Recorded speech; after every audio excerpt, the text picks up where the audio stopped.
Quand tu sors un livre, tu sors aussi. On appelle ça aussi de la promotion, mais tu es écrivain, comme Balzac ou Rimbaud, et non VRP, comme Pupusset. Alors ton livre, tu l'accompagnes, et surtout, essaye de rentrer sans lui. Merci, Claro.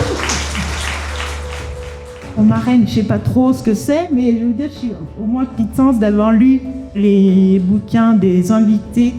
Et j'espère que vous viendrez écouter tous les auteurs et les autrices qui sont invités au festival.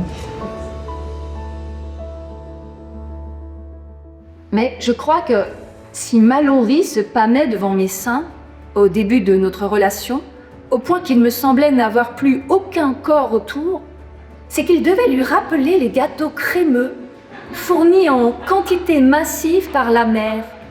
Ici pour toutes les personnes effacées. Alors non seulement j'ai un nom et un prénom très très très courant qui fait que j'ai plein d'homonymes, et aussi on prend très souvent pour quelqu'un d'autre.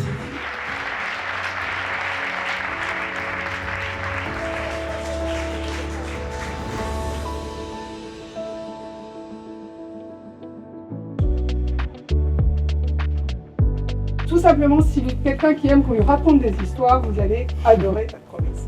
À toi. L'avait perdu aux cartes. Il avait joué jusqu'à l'aube, persuadé à chaque tour de se refaire toujours.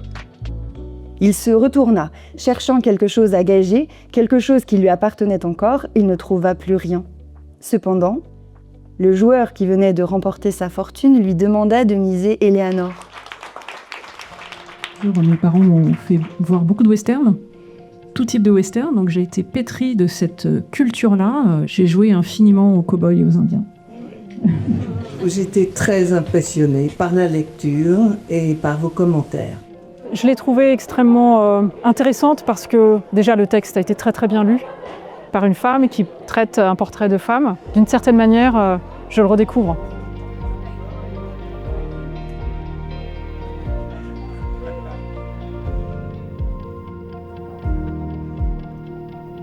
À la manière du groupe surréaliste.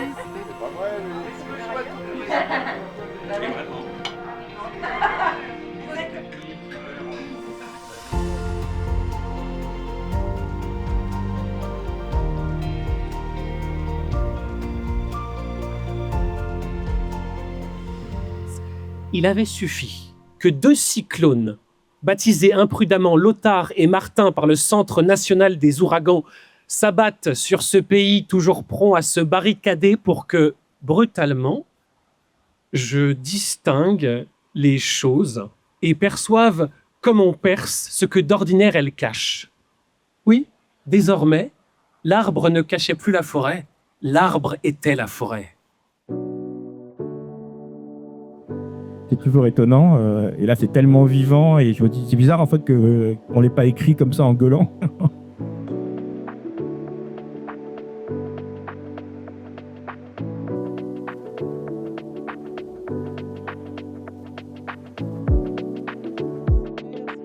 Je suis pas un spécialiste. Que mon père, je dirais qu'il s'est cassé en deux. Net, comme une barre d'acier. Pourquoi je l'ignore, et pourquoi je l'ignore aussi. À vrai dire, peu importe les causes, c'est une histoire de résistance. C'est un plaisir vraiment infini d'entendre son texte. C'est pas très fréquent parce qu'on me demande plutôt de lire. C'est vraiment quelque chose de rare et c'est un très beau cadeau pour nous. Au-delà de tout ce qu'on peut dire sur la lecture et l'écriture, il y a parfois ce truc tout bête de se sentir un peu moins seul. On se nourrit à la fois de leurs textes et aussi de ce qu'ils vont dire, de ce qui va surgir en fait dans la parole et dans la discussion autour de leur livre, quoi. Son juge la plus impitoyable, c'est elle. Globalement, ses employeurs sont contents. On a préparé toutes nos lectures ensemble parce qu'on a l'avantage d'habiter dans la même ville. Oui, c'est vrai qu'on s'est retrouvés pour lire les lectures. Le montage, ça s'est fait de manière assez évidente. Elle voudrait pouvoir s'allonger. Elle rêve que sa vie se dissolve, disparaisse. J'ai fait le jeu du contrepoint. J'avais une petite ouvrière, et j'ai créé un bourgeois. J'avais une petite bonne femme hyper active, j'ai créé un bourgeois assis. Donc automatiquement, moi qui aime l'histoire, j'ai vu une gueule cassée. Je suis très embêtée parce que je sens que je vais être obligée d'acheter tous les bouquins. Alors moi je dis souvent aux gens qui ont envie d'écrire mais qui disent j'ose pas, d'y aller en fait. Très souvent, c'est pas que quelqu'un se met à écrire, c'est qu'il n'arrête pas d'écrire. C'est-à-dire que quand on est enfant, je pense que c'est dans le moment dans la vie où on écrit le plus. Sauf que ce qui va se passer, c'est qu'on va pas arrêter d'écrire. Soit tu choisis de lire, soit tu choisis d'écrire, mais tu peux pas faire les deux. Qu'est-ce que tu prendrais ?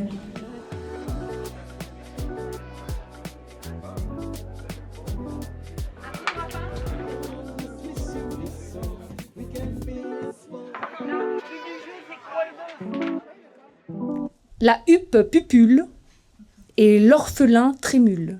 C'était nerveux, j'ai failli rire. J'ai compris alors que j'avais vécu prisonnier depuis l'enfance dans une forteresse imprenable de non-dits.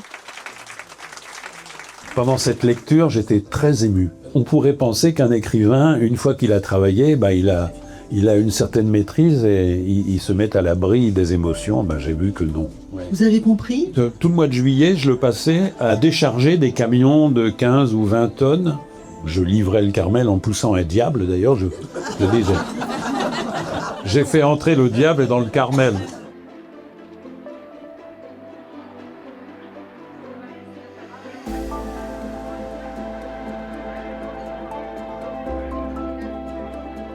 On se sent chez soi, dans une ambiance extrêmement intime et familiale. Moi, je veux faire partie de toutes les prochaines éditions. Les gens se retrouvent, on se parle. Et le fracas du monde ne vient pas jusque dans ce pays. Viens avec moi pour le bêtisier. Alors, merci Pascal pour ce super festival. D'ailleurs, Pascal, ça rime avec festival.